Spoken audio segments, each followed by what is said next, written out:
मेरी समझ के परे कि आज जब हम लोग 21वीं सदी में हैं, क्या ये बातें राजनीतिक चर्चा का विषय होनी चाहिए? ऐसी बातों से समाज में सिर्फ बंटवारा होगा, समाज को सिर्फ ये बातें बांटती हैं। छोड़ दीजिए ना लोगों की व्यक्तिगत आस्था पर, किसको किस धर्म का पालन करना है, किसको किस धर्म का पालन नहीं करना है, कौन आस्तिक है, आस्तिक होकर कौन किस में आस्था रख रहा है, कौन नास्तिक रहना चाहता है, ये तमाम इंडिविजुअल कंसर्न्स हैं, ये व्यक्तिगत विचार हैं। और जिसको जिस विचार के साथ सहमति है उसको पूरी स्वतंत्रता है हमारे देश में। और यही सर्वधर्म सद्भावना की भावना होनी चाहिए, जहाँ पे सारे धर्मों का एक बराबर सम्मान किया जाए। ऐसे में जब आप ऐसी बातें बोलते हैं तो कहीं ना कहीं समाज में असंतोष, समाज में बंटवारा करने का आप प्रयास करते हैं। लोगों की भावनाओं को, लोगों की आस्था के साथ आप खिलवाड़ करते हैं, जो कि कहीं से भी उचित नहीं है। भारत विभिन्नताओं का देश है, यहाँ पर वेशभूषा से लेकर बोलचाली से लेकर अलग अलग धर्म हैं, अलग अलग संप्रदाय हैं, अलग अलग कल्चर्स हैं, रीति रिवाज हैं, और हमारे देश ने हर किसी का सम्मान किया है। तो ऐसे में आप कौन होते हैं भैया इस बात को निर्धारित करने वाले कि कौन सा धर्म सही, कौन सा धर्म गलत? ये लोगों की आस्था पे छोड़ दीजिए ना। और इसमें कहीं ना कहीं जब राजनीतिक बयानबाजी आती है, ये समाज में और बड़े बंटवारे उत्पन्न करने का ये लोग कार्य करते हैं। किसी राजनेता को क्या ज़रूरत है किसी की भी आस्था से खिलवाड़ करने की?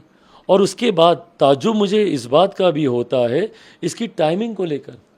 ये बयान कब आया? ये बयान तब आया जब तीसरी बैठक विपक्ष की हुई, और विपक्ष की बैठकों में, पिछली 3 बैठकों में हम लोगों ने देखा है कि अलग अलग समय पर, क्योंकि इन्होंने कंस्ट्रक्टिव तो कुछ किया नहीं, जो विपक्ष अभी तक एक अपना लोगो तक डिज़ाइन नहीं कर पाया, तो नीति और नेता चुनना तो बहुत दूर की बात है भाई।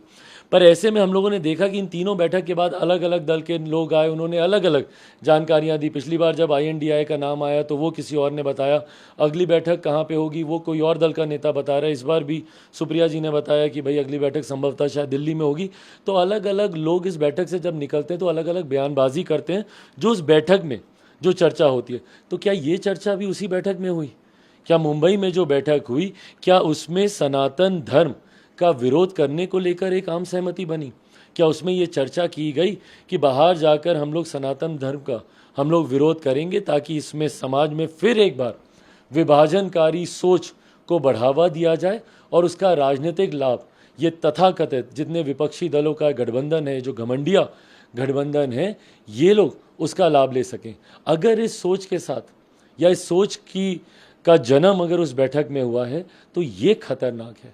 अगर विपक्षी गठबंधन इस सोच को बढ़ावा दे रहा है, जहाँ पे एक तरफ आप तुष्टीकरण की राजनीति कीजिएगा और वहीं एक बड़े वर्ग की आस्था के साथ आप खिलवाड़ कीजिएगा, और अगर इसकी चर्चा अगर उस बैठक में हुई है, मुंबई में जो विपक्षी दलों की बैठक हुई है उसमें अगर ये चर्चा हुई और बाहर आकर ये बयानबाजी, क्योंकि ये इसकी टाइमिंग ये सवाल खड़े करती है। बैठक खत्म हुई, उसके एक दिन के बाद इस तरीके से बयानबाजी आने लग गई, और उसके बाद रह रह के जिस तरीके से समर्थन मिल रहा है, चिदम्बरम साहब के यहाँ से इनको समर्थन मिल रहा है, अभी खड़गे जी जो मंत्री हैं वहाँ पे प्रियांक खड़गे, उनका जिस तरीके से इन बातों को बल मिल रहा है, तो ये तो कहीं ना कहीं लग रहा है कि भैया संभवतः उस बैठक में ही ये चर्चा हुई हो। ऐसे में मैं तो चाहूँगा कि तमाम राजनीतिक दल अपना स्टैंड इस पर क्लियर करें, बताए राष्ट्रीय जनता दल के तमाम नेता कि भाई उनका क्या स्टैंड है, क्या वो सहमत हैं? यही होना चाहिए।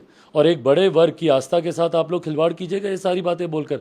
बताएं मेरे मुख्यमंत्री, जनता दल यूनाइटेड बताएं, उनके राष्ट्रीय अध्यक्ष बताएं कि क्या इन बयान से सहमत हैं, और अगर सहमत नहीं है तो ऐसे बयान का समर्थन जो गाहे बगाहे अलग अलग दल, भाई कांग्रेस तो मुझे लगता है समर्थन करती है, उनके कई नेता ये दिखा चुके हैं, और ये दिखा चुके हैं कि भाई कैसे आप एक बड़े वर्ग का आप विरोध कर रहे हैं, उनकी आस्था का आप अपमान कर रहे हैं।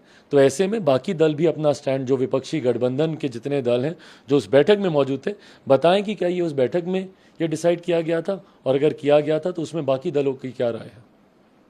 दूसरी तरफ अभी आप व्यक्ति को सरेआम आए दिन बिहार में हत्याएं हो व्यवस्था रही, को लेकर सवाल खड़ा हो रहा है, कहा जा रहा है गुंडा राज चल रहा है। आए दिन गुंडा राज ही नहीं, मतलब महागुंडा राज बोल लीजिए, जंगल राज एक शब्द जो मेरे मुख्यमंत्री के द्वारा ही दिया गया था, आज उसी जंगल राज के साथ ये लोग साथ में बैठ के सरकार ये लोग चला रहे हैं। महाजंगल राज बोल लीजिए या अराजकता बोल लीजिए, पूरी तरीके से बिहार आज की तारीख में अराजकता के माहौल में जा चुका है।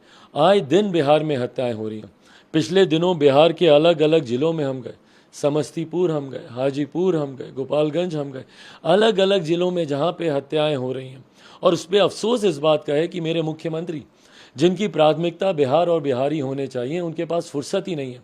आज उनकी पार्टी की तरफ से निर्णय लिया गया, उनके राष्ट्रीय अध्यक्ष लद्दाख टीम भेजने की ये लोग बात कर रहे हैं कि भाई वहाँ पे टीम जाए तो वहाँ पर जाकर हम लोग हकीकत दिखाएंगे कि क्या हकीकत है यहाँ की, और प्रधानमंत्री झूठ बोल रहे हैं। भाई आप कभी जाइए दरभंगा, आप जाइए कभी अरवल, आप जाइए कभी मधुबनी, आप जाइए कभी आरा, आप जाइए कभी बक्सर, जाएं बिहार के अलग अलग ज़िलों में। कटिहार जाकर एक बार देखिए, जब आप ही के प्रशासन के लोगों ने बिजली की मांग, अपने अधिकारों को लेकर जब लोग वहाँ पे प्रदर्शन कर रहे थे और बेकसूरों पे आपने गोली चला दी। बच्चियों का जो बलात्कार वहाँ पे हो रहा है, कभी एक बार भी इनके राष्ट्रीय अध्यक्ष ललन सिंह जी ने वहाँ पे जाना ज़रूरी समझा? लद्दाख जाने की फुर्सत है इनके पास, इनके मुख्यमंत्री के पास अपनी अर्जी लेकर हर दरवाजे पे जाने की फुर्सत है, इनके पास विभाजनकारी बयान देने की फुर्सत है। भाई ये बयान स्टालिन जी का जो आया, इसी तरीके का सनातन धर्म का विरोध तो इनके मंत्रिमंडल के मंत्री कर चुके हैं, उस पर ये लोग खामोश रहते हैं। कभी रामचरितमानस को गाली देंगे, कभी रामायण के बारे में अलग अलग बातें बोलेंगे। तो ये इनकी सोच दिखाता है। जहाँ एक तरफ अपराधियों को ये लोग संरक्षण देते हैं, और यही कारण है नालंदा में जो घटना घटी, ये उसी का ही परिणाम है, क्योंकि अपराधियों को संरक्षण ये सरकार देती है। और समाज में कैसे विभाजन निरंतरता में बना रहे और उसका लाभ इन दलों को हो, उस सोच के साथ ये लोग आगे बढ़ते हैं। एक तरफ हमारे प्रधानमंत्री 2047 में देश को एक विकसित देश बनाने की सोच रखते हैं। आए दिन वैज्ञानिकों के माध्यम से हो, जवानों के माध्यम से हो, बिहार के देश के युवाओं के माध्यम से हो, देश कैसे विकास की राह पर आगे बढ़े, कैसे हम लोग देश की 5वीं सबसे बड़ी अर्थव्यवस्था से 3री सबसे बड़ी अर्थव्यवस्था की ओर हम लोग जाएं। इन तमाम चीज़ों पर हमारी केंद्र सरकार और देश के प्रधानमंत्री चर्चा कर रहे हैं। और ये लोग किस पे चर्चा करते हैं कि सनातन धर्म को ख़त्म कर दिया जाए। रामचरितमानस पे ये लोग चर्चा करेंगे, अपराधियों को संरक्षण देने की बात करेंगे। तो ये विपक्षी दलों के गठबंधन को दिखाती है, इनकी अराजकता की सोच को दर्शाता है।